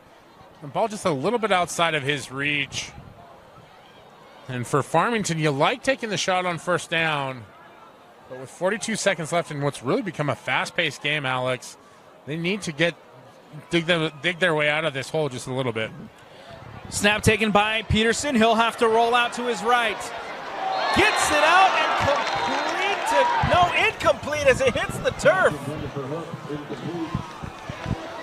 Intended for Travis Hoops. And it was a great job by that Mountain Ridge defense. They brought pressure all night long. Peterson is a elusive quarterback back there, but number 39. It was a great job for Mountain Ridge of applying the pressure. And shout out to Taniela Cutler Whitaker. Third down coming up. Peterson's hit, and that ball's incomplete. So close to the INT. That was Cutler Whitaker again, with almost picking that off. Yeah, Whitaker's been busy tonight, but he had some help there from that one from Cole Brandon as he applied the pressure. And for Mountain Ridge, that's the kind of response that you want to see, right? You miss a field goal. Defense knows it's time to step up. Less than 20 seconds goes off the clock, and they're about to get the ball back with what should be pretty good field position. Bynon will punt this one away. Big booming punt by Jackson Bynon. And the return going nowhere as the ball is dead, and we'll have Mountain Ridge ball coming up. I'm not sure if Homestead's having a hard time judging that in the lights or what's going on, but does the smart thing, falls on the ball, and Mountain Ridge is going to get the ball here at the 49-yard line. But I tell you what, this Mountain Ridge team is starting to gather some momentum and a little bit of confidence in this. When they haven't played, I expected them to come out and play a little bit stronger than they had tonight. But it does feel like after that stand, they've got a little more momentum in their favor. Bingham again now lined up in the shotgun. Will take the snap. He'll hand it off to Beck. Beck up the middle, finds a hole, and then is brought down. 3 on the game that's Sunshine Freeman. We haven't seen much of sunshine tonight, but again, 3 running back team that they have there, and especially at this point in the game, you love seeing that change of pace because each back brings with them their own set of skills and their own abilities, and for a defense at this point in the game, it's so hard to adjust to it. That's going to do it for us here in the third quarter. 12 minutes remain. Fourth quarter action coming up next. Who will win?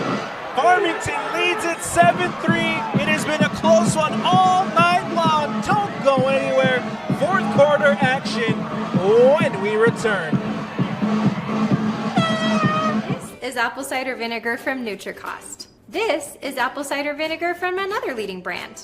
NutriCost has 500 milligrams of apple cider vinegar. So does this other brand. NutriCost is third-party tested, non-GMO, and gluten-free. This other brand? Well, we're not sure. NutriCost is also available at a great price delivered right to your door. NutriCost has over 500 different products for health and wellness. NutriCost, only what you need. Welcome back into the Rewind Sports Network on KSLSports.com. Alex Napolis, Brian Brown. Brian, there's the head that we've been talking about all night. Yeah, and whatever hex or curse, it's doing its job tonight. As Farmington's up 7-3 as we go into the fourth quarter, but Mountain Ridge about to drive. Bingham on the screen. The ball bobbled there a little bit and then hits the turf.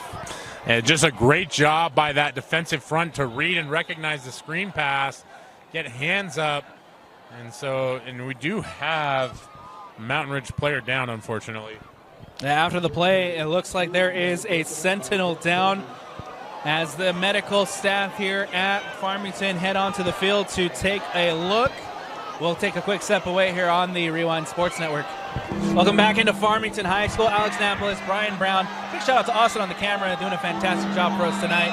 Good to see Austin Freeman back on his feet, walking over to the sideline.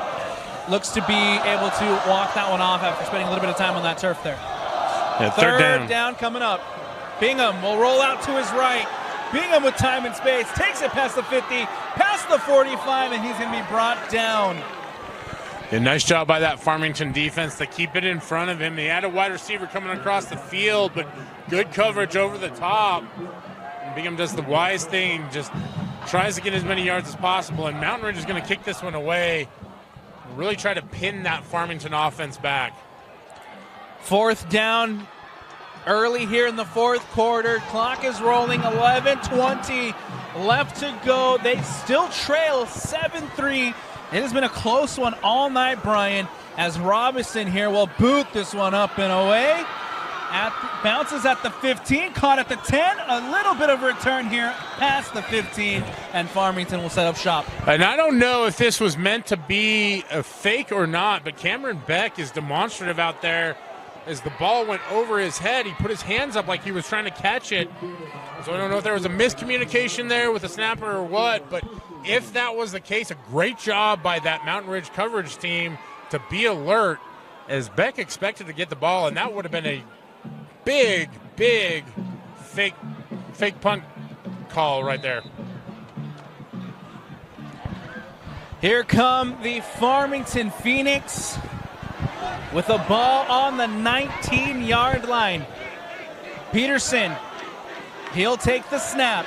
He'll hand it off to Lucas Peterson. Peterson with a little bit of space out to his left, and he's going to be wrestled down after 5 on the gain. A nifty little counter action as Peterson cuts back to the near side as you're looking at on your TV screen at home.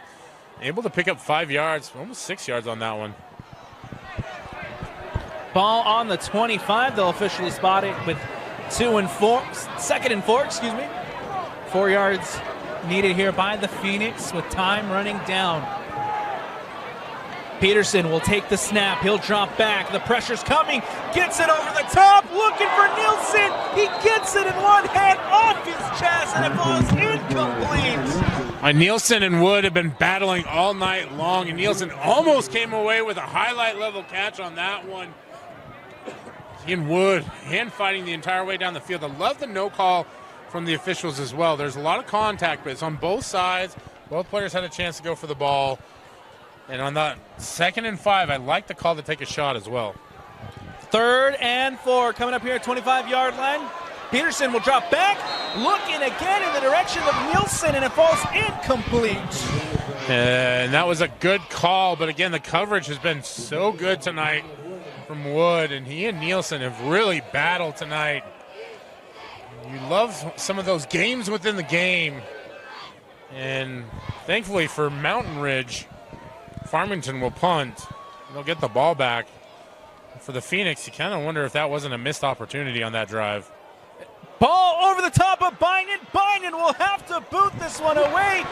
Disaster averted by the Phoenix. Takes a big bounce in favor of Bynum, and it's rolling, and it'll be stopped at the 10. Oh my goodness, Brian.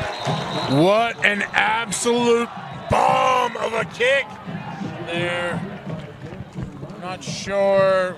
Something going on with the officials. I'm not sure if there's going to be any flag. Okay. Does look like we have a flag down here on the nearest side of the field, about the 28-yard line. I wonder if this is going to be a sideline warning. But regardless, if the result of that is a first down at the 10-yard line, an incredible punt under duress. The entire student section out here yelling Jackson Bynum because that punt is huge. Game-changing punt. Special teams coming up here for the Farmington Phoenix. Still some confusion here as we try to sort out the penalty flag. So after all of that, it's going to get wiped off the board. We had an illegal substitution penalty against Farmington. They're going to have to re-kick that one. But for one brief moment, the crowd was chanting the punter's name. We take it back. Take it all back. The excitement, everything. We take it all back. We got to do it again. Jackson Bynum back there to punt it away again. Well, if I was Jackson Bynum, I'm going to boot the crap out of this one because he has got to be feeling himself under duress, able to get control of the ball and just absolutely lay one out there. We'll see what he's able to do now. 4th down play. We'll repeat 4th down with 9:29 left to go on the clock. Still some confusion as it looks like we're going to get a change on the clock. I believe that the illegal substitution should have been a dead ball foul, and thus the clock should not have run. So the officiating crew doing a good job of getting everything organized and straightened out here. They'll reset it to 10:04. 10:04 left to go here in the 4th quarter. As Bynum here will have a chance to boot this one away again.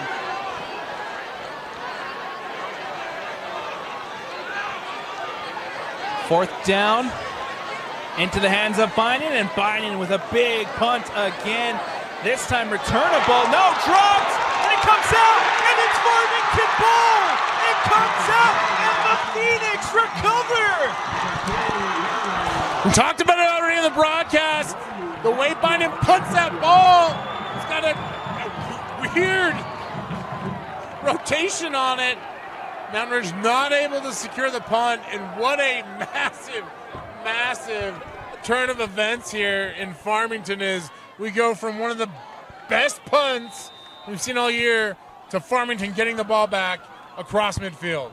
Huge play for the Phoenix as they get the ball back. It's 1st and 10. Ball on the 48. Peterson takes the snap. He drops and looking in the direction of Hoops, that's Fia, and Fia I don't think was waiting for that one.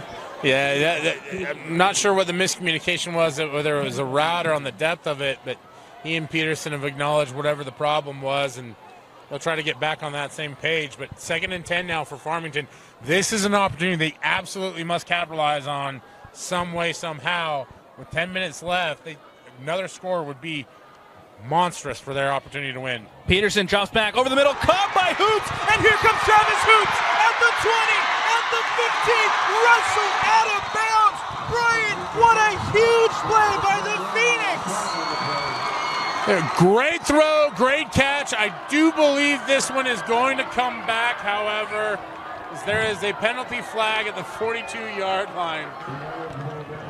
And I hate to do this to my big brothers in the trenches, but I think this is going to be an illegal man downfield. That was almost 10 yards down the field when the flag was thrown, and I believe it was one of those interior offensive linemen. Just wanted to help his friend out. That's it. I don't know why they always pick on the big guys. Just a killer penalty for Farmington. And for the second time in the last 5 minutes, Brian, we got to take the excitement back. Yeah, who knows? Reel it back. It's coming back. We may as well get a touchdown on this next play the way things have been going. What an incredible... Oh, man. Second down coming up here for the Farmington Phoenix. They're backed up on the 15. Or, excuse me, 2nd and 15. Ball on the 46. As the clock continues to wind down here in the fourth quarter. Peterson, will drop back. He rolls out to his right, has time and space, up the middle, finds a hole, and he's wrestled down, tripped up by the ankle as he gets a big gain on second down. It's a good job there by Peterson to get yards on the ground. Nothing available down the field, and now Farmington up quick in a hurry to try and get this third down conversion. 3rd and 5. Ball on the 44-yard line. They need 5 yards to get the first. Peterson with an empty backfield, 3 receivers lined up to the far side. He'll take the snap. He drops back over the middle, batted away by Hoops as he wasn't anticipating the pass, and it's incomplete. Yeah, Peterson had to throw that one a little early as the pressure came right up the middle. Every single time the Mountain Ridge has sent that A-gap blitz, it's really caused disruption in the timing. And now 4th and 5 for Farmington. They're going to punt this one away. You can see the frustration a little bit from the players. They wanted to go for it there. With 8:44 on the clock, I'm not sure that's the point where you really want to bear down, especially where you're leading 7-3, and whatever's been going on in the kicking game has been successful for Farmington. Jackson Bynum back out to punt it away. A heavy punt, but he'll get it off. And it'll take a bounce at the 30. It's coming the other way. And Farmington picks it up. And Biden's got an interesting kicking style. It's a very high kick. But rather than spiraling, it almost goes end over end backwards. Could explain part of the reason why Homestead has had such a hard time handling that one. On that one, Mountain Ridge just lets the ball bounce. It actually bounces in their favor. They'll get the ball at the 29-yard line. And now 8:44 on the clock. Here in the fourth quarter, down 7-3. We've yet to see Mountain Ridge put together anything close to a scoring drive in terms of getting a touchdown.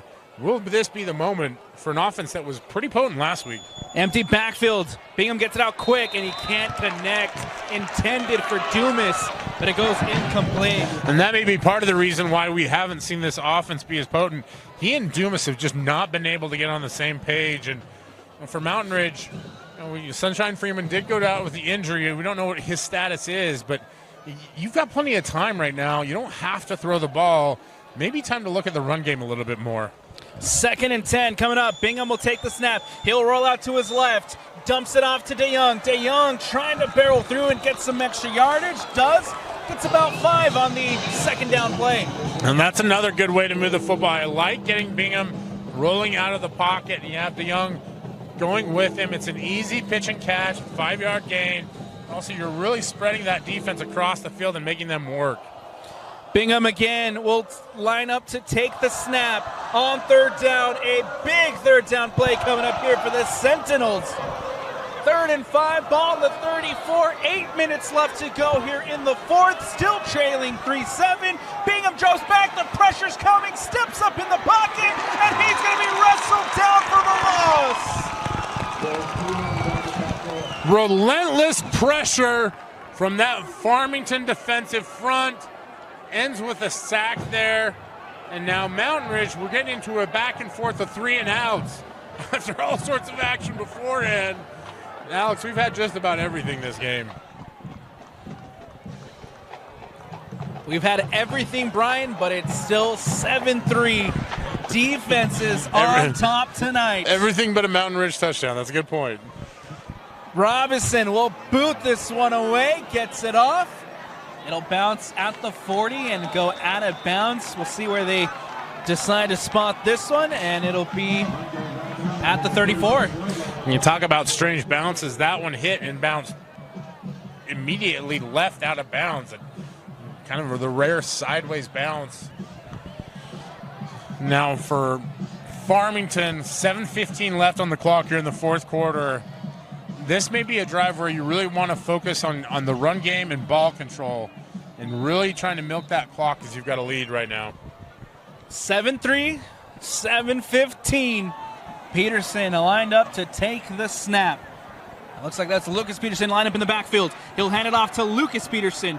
And that ball goes up and brought down after a good gain there by Travis Hoops. Yeah, Hoops does a nice job of finding the crease and able to pick up a good gain on first down. And now Hoops will go to the sideline and you'll see Peterson. And I like this change up of running backs because you're going to see a different style of runner now.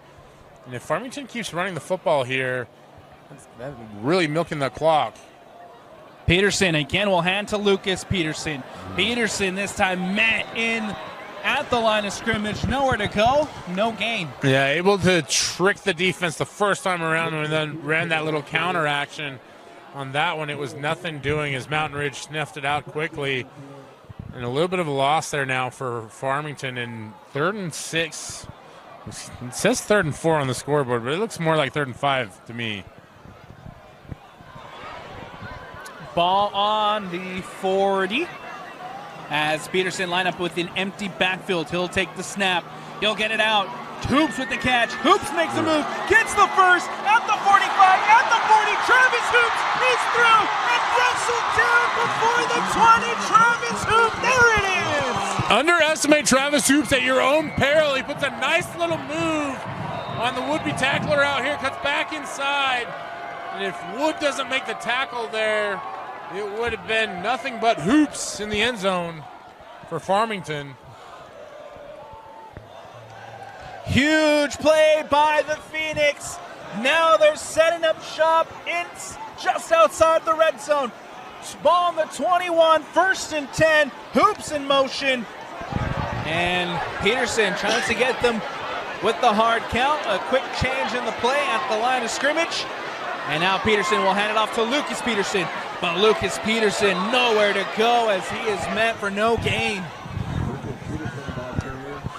A nice job by the backer on the blitz there. Just a little run blitz as he shoots through the gap and able to tackle Peterson. And now the battle for Mountain Ridge becomes twofold. It's not just stopping the Farmington offense. It's also you're battling the clock right now as we're at 5 minutes and counting here in the fourth quarter. 2nd down coming up now for the home side. Farmington in the black will take the snap. Peterson will keep. He'll get it out and can't connect. Intended for Gavin Burton, and he can't bring it in. And a nice job there on the clearing route. You see Burton just trying to slip underneath, and Peterson feeling so much pressure just puts a little extra on it. And a lot of times when you can't get a good, solid foundation to throw off of, those balls will sail on you a little bit, especially in the out routes. It just disrupts the timing that much and incomplete pass. 3rd down play coming up for the home side. Peterson will take the snap. The pressure's coming. Has to get it out quickly. Almost intercepted, but it hits the turf. And a 4th down coming up now for Farmington. Boy, multiple disasters averted by Farmington on that one. Peterson felt immediate pressure, and they were trying to get a screen pass going. You saw the Mountain Ridge defender just step right in front of it, hit him square in the hands, almost surprised him, it would seem. And Farmington's going to attempt a field goal here with 4:43 left. Jackson Bynan comes out, the snap, the kick is up, and the kick is good. Jackson Bynan with a cannon of a leg adds 3 for the Phoenix. And I don't know what this penalty is going to be, Alex. It's there at about the 28-yard line. But it does look like they're consulting with the Farmington sideline as to whether they want to let it stand. So there's a running into the kicker. Penalty declined. Field goal is good. The old adage, never take points off the board, right? And for Farmington now, up 10-3 with 4:38 left in the fourth quarter. It is all Phoenix here flying high. 4:38 left to go. Mountain Ridge now down a touchdown. How will they respond? We'll find out. We'll take a quick step away here on the Rewind Sports Network. Jackson Bynum with a big field goal adds 3. The Farmington Phoenix extend the lead 10-3. 4:38 left to go here in the fourth. Alex Napolis, Brian Brown, and Mountain Ridge now have a chance to respond. As Bynum will boot this one up and away. And it'll be short. It'll be returnable for the Sentinels. As ball's bounced out by Twilly. Lincoln Twilly nowhere to go as he's wrestled down near the 20. Twilly had a little bit of a gap there, but as he tried to work it outside, not able to cut up field. And good job by that Farmington coverage team to bring him down. And now Mountain Ridge will have 80 yards to go if they're going to tie this one up, Alex, with 4:31 left. And we haven't seen this offense put together a drive since the end of the first half. Maybe that shorter clock will give them a little bit of a jump start one more time. They need a touchdown to tie it up. Out quickly to Twilly, and Twilly quickly down onto the turf. Caught, but not much on the game. Yeah, I had to go down on one knee to pick that one up, but you like the initial action, and especially Twilly, so explosive. You get the ball to him a little bit more, he may be able to open up this defense. Second down, ball on the 25-yard line. Bingham out quickly again to Twilly. Twilly makes a move, gets the first, and then he's wrestled down after getting the gain. Yeah, and last week I compared him to Britton Covey, and not completely, but he's got that same level of twitch, that ability to escape defenders. You can see what I'm talking about right there. Is it's a routine 4-yard catch that he turns into almost a 10-yard gain and a first down. First and 10, ball on the 34. The clock running down here in the fourth. 3:45 left to go. Bingham will take the snap, rolls out to his right, has time and space, up the middle, makes a move, and a big gain for Wyatt Bingham. Yeah, Bingham just called his own number on that one early on and pays a bit of a price for that one as he's hit hard but bounces right back up, gets the offense back on the ball. Farmington trying to sub here. It looks like they might get caught. Yep. And we'll have a free play here as Bingham looking to go over the middle. And that goes incomplete. Well, it looks like the officials kind of let him get away with that one as the player was close to the sideline with the snap of the ball.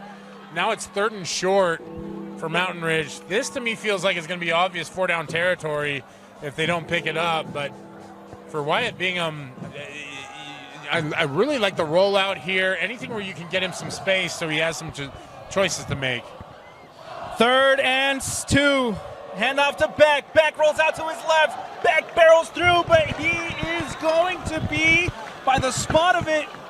They're going to give it to him. Yeah, it was super close there, but it looks like he barely got enough for the first down, and Mountain Ridge is going to get up and go quickly as that clock is ticking. 2:55 left to play. Mountain Ridge here with a little bit of tempo as Bingham will drop back. Empty backfield. The ball is tipped, and it hits the turf. Huge defensive play by the Phoenix. And again, that pressure has been there all night long from the right side.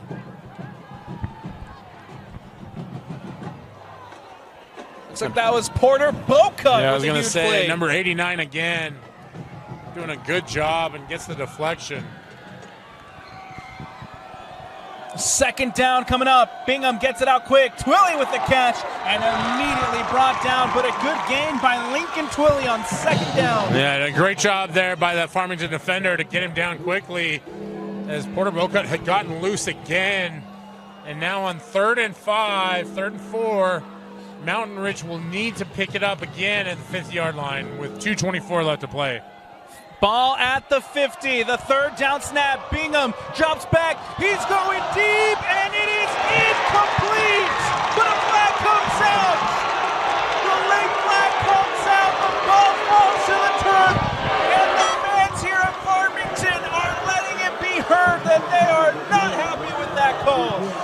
Yeah, and we're going to have a conference of the officials here. And I wonder if maybe this one will get waved off, as I think the back judge had a bit better view than the side judge. We'll see what the officials decide, but regardless, that's a big, this is a very decisive play. Okay, so it is a pass interference penalty against Farmington, and that's going to give Mountain Ridge a first down. And The crowd not happy with that one. It was far enough away from my side where I couldn't see enough going on. But nevertheless, Mountain Ridge drive continues. A huge call here, down with 2:15 left to go in the fourth. A pass interference has the Sentinels inside Phoenix territory with the first down. Bingham will drop back, going over the top, and it is intercepted! Intercepted by the Phoenix! The ball is coming the other way as he goes and catches it in the end zone!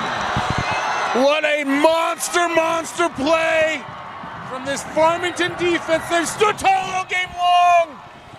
Right there, that may have been the game sealer. He's able to reel it in on the deep pass. Farmington has 2:09 left on the clock to kill right now, Alex, and it looks like it's about to be a fire time in Farmington.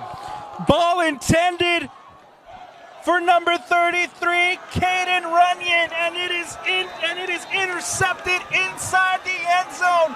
The ball is coming the other way. The Farmington Phoenix with a huge play. 2:09 left to go. Boy, what a turn of events. We saw Mountain Ridge capitalize on the initial deep pass with a penalty and then tries to go back to it again in the immediate turnover. Ball given to Peterson. Peterson still barreling through as he carries three defenders with him to the first down. And for Farmington, that clock's going to keep turning, but as a Mountain Ridge defender slow to get up here.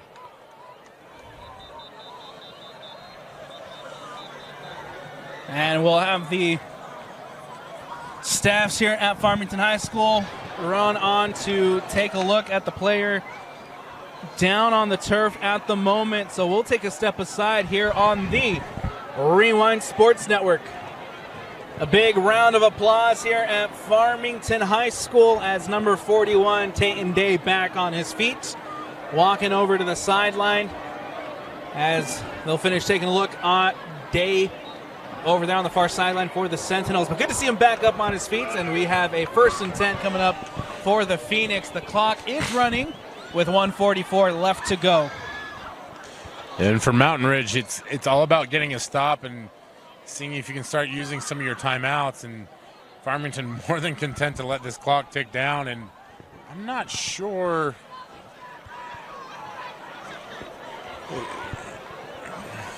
They're going to let this one just run down. There's 11 seconds left on the play clock. A little confusing as to why there was that much time on the clock. Peterson will now take the snap. He'll hand it off to Lucas Peterson. Peterson bounces out to his left. Peterson trying to find the edge. A flag comes out, and Peterson met before the 40. Doesn't get the first. We'll see what this flag is here, Brian. Yeah, I think this one's going to be a hold. And you saw the Farmington sideline cheering a little bit. They thought there was a late hit coming with that one, but I believe this one's going to come back. And the 1:06 left.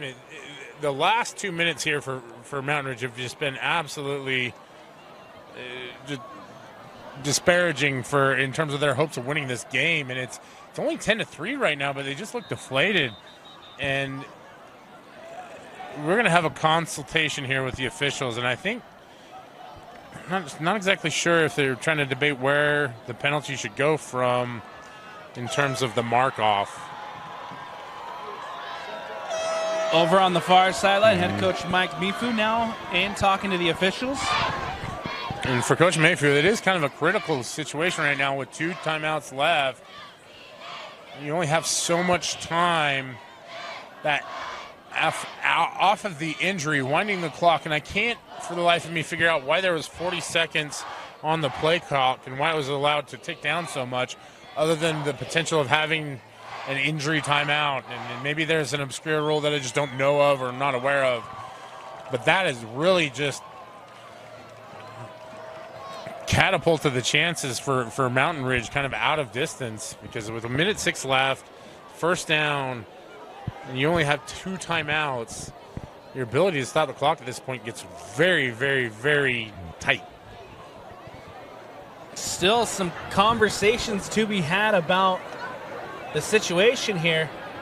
They moved Farmington back. Now they move them back.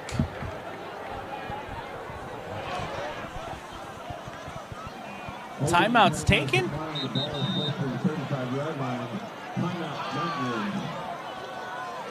Just confusion on the field right now, Brian. So I think that penalty was declined, but because they wanted to take the down. But if I'm not mistaken, so I thought they had a bigger gain than just 3 yards on that one. And so Coach Coates is having a conversation now with the officials as well. And for Farmington, this is a critical stage too. We talked a lot about what Mountain Ridge needs to do to win the game. This is Farmington's chance to get their first win of the season. And for Coach Coates with a young team and experienced group, this could catapult them and a lot of momentum into region play. Absolutely. You can see that the emotions are starting to flow in this one. Hopefully everything's able to be resolved. And I can really empathize with Coach Coates on this one. You know, you've had a brutal schedule to start your year, and to get a win tonight would be massive for this program moving forward this season. So after the timeout's taken, a little bit of confusion on the field. We have 1:06 left to go on the clock. 2nd and 7 coming up now for the Farmington Phoenix. Mountain Ridge taking a timeout there to stop the clock. Peterson lined up to take the snap. Change at the line of scrimmage here prior to the snap. 10-3. Phoenix lead. Peterson bounces out to his left. He's going nowhere as he's wrestled. He escapes! He escapes and he gets the first and he breaks through and he's going to take it all the way. Lucas Peterson, his 2nd touchdown of the night. And in the most dramatic fashion, Farmington are gonna walk away with their first win of the season. Pandemonium here as Peterson just keeps those legs churning, and the Lamborghini scamper off into the end zone, and he puts an exclamation point on this one for Farmington, and pending the PAT, they go ahead 16-3 with 49 seconds left to play. Bynon with the PAT. It is up. It is good. The Farmington Phoenix lead it 17-3. Brian, it looked like he was down. It looked like they had him, but he escapes and he takes it to the house. Well, it was an unbelievable effort by Peterson. We talked about it on the broadcast. He doesn't have a massive size or visible explosiveness, but he has great balance and that ability to just keep churning. And on that one, as the defender tried to throw him down, he just kept his balance and kept going. And it turns into a huge touchdown for the Farmington Phoenix. And I'm not sure what the local ice cream shop or if it's the In-N-Out, but wherever the hangout is, it's going to be popping tonight as Farmington looks to have secured a victory for the first time this season. Incredible. That's all I can say. Absolutely incredible. I don't know what they're talking about back in the studio tonight, but if that's not a top 10 play, I don't know what one looks like. Peterson just out of nowhere. Like I said, it looks like he was down. It looks like that play was going to be dead there. And I think maybe the defense might have thought so as well because they just let him run into that end zone. Incredible scenes here at Farmington High School. They're getting ready to storm the field. That's how much this means to them, Brian. Well, and for this student body and fan base, they brought the effort and the energy tonight. They deserve to go out there and celebrate, but there's still 48 seconds left to play. And for Farmington defensively, time to focus in and just get a couple stops. Because for Mountain Ridge, they're going to try and work these deep outs, try and work the deep field. You don't want to screw anything up here if you're Farmington, because one big play can completely change the face of this game, as we just saw, Alex. 48 seconds left. One ball on the 20-yard line. Bingham drops back. Bingham's going to go down, and he's going to be sacked. And the clock will continue to roll. 40 seconds left. A huge sack for the Phoenix defense. And who else but Porter Bowcut again from the right side. He has been a menace all game long. And 28 seconds left, clicking away. Time is about to run out for Mountain Ridge. And snap. Bingham steps back, and he's going to be sacked again. The Phoenix defense, they have been incredible tonight. Boy, Lopez and Boca tonight from both ends have made big plays when it mattered most. And you hear the Hell's Bells ringing as it's third down, but with 2, 1, 0 seconds left, this one is over. This is how much it means to the Phoenix. Their first win of the season. The Mountain Ridge Sentinels goes down. The student section storms the field. Absolute scenes here in Farmington.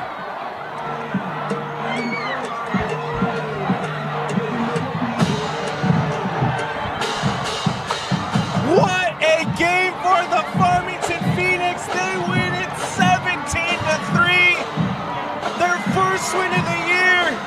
The cheerleaders, the kids, the students, everybody now on the field celebrating with that team. That's how much it means to them, Brian.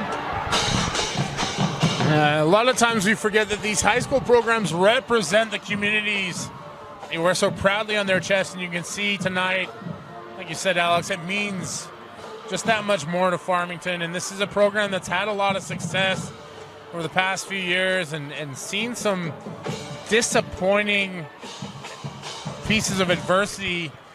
As they went all the way to the state semifinals a few years back and then expected to have a great squad returning, and seen injuries and transfers have affected the team here and there. And to get this one tonight, you can just see how much momentum is generated for the program.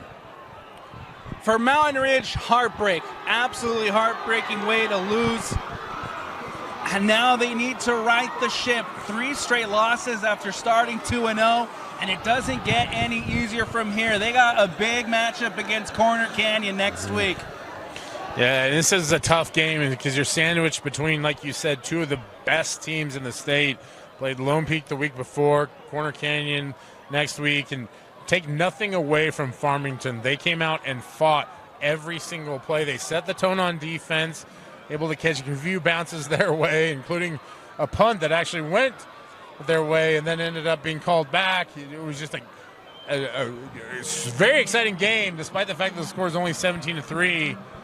And for Farmington, you love to see the students celebrating with the team out there, and the student section tonight was incredible. This is a great win for Coach Coates and this Farmington Phoenix program. Huge shout out to Farmington. Huge shout out to that student section. They have been incredible all night long. Brian, before we wrap this one up, let's hear it. Who is your player of the game, the MVP of the night? Well, there weren't a lot of big plays in this one. There were a lot of strong plays. I want to acknowledge Cooper Lopez and Porter Bocut from the defensive end positions. But really, at the end of the day, it was Lucas Peterson who put the exclamation point on the victory. 2 touchdowns tonight on the ground, the biggest of them coming with less than a minute left as he escaped the defender's grasp and scampered to the end zone. And that's going to do it for us here on the Rewind Sports Network on KSLSports.com. Thank you so much, everybody, for tuning in. The final score here at Farmington High School, the Farmington Phoenix 17, the Mountain Ridge Sentinels 3. I'm Alex Napolis. He's Brian Brown. A huge shout out to Austin on the camera tonight. And from the entire Rewind Sports family, we thank you for watching. Everyone have a good night, and we'll talk to you next week.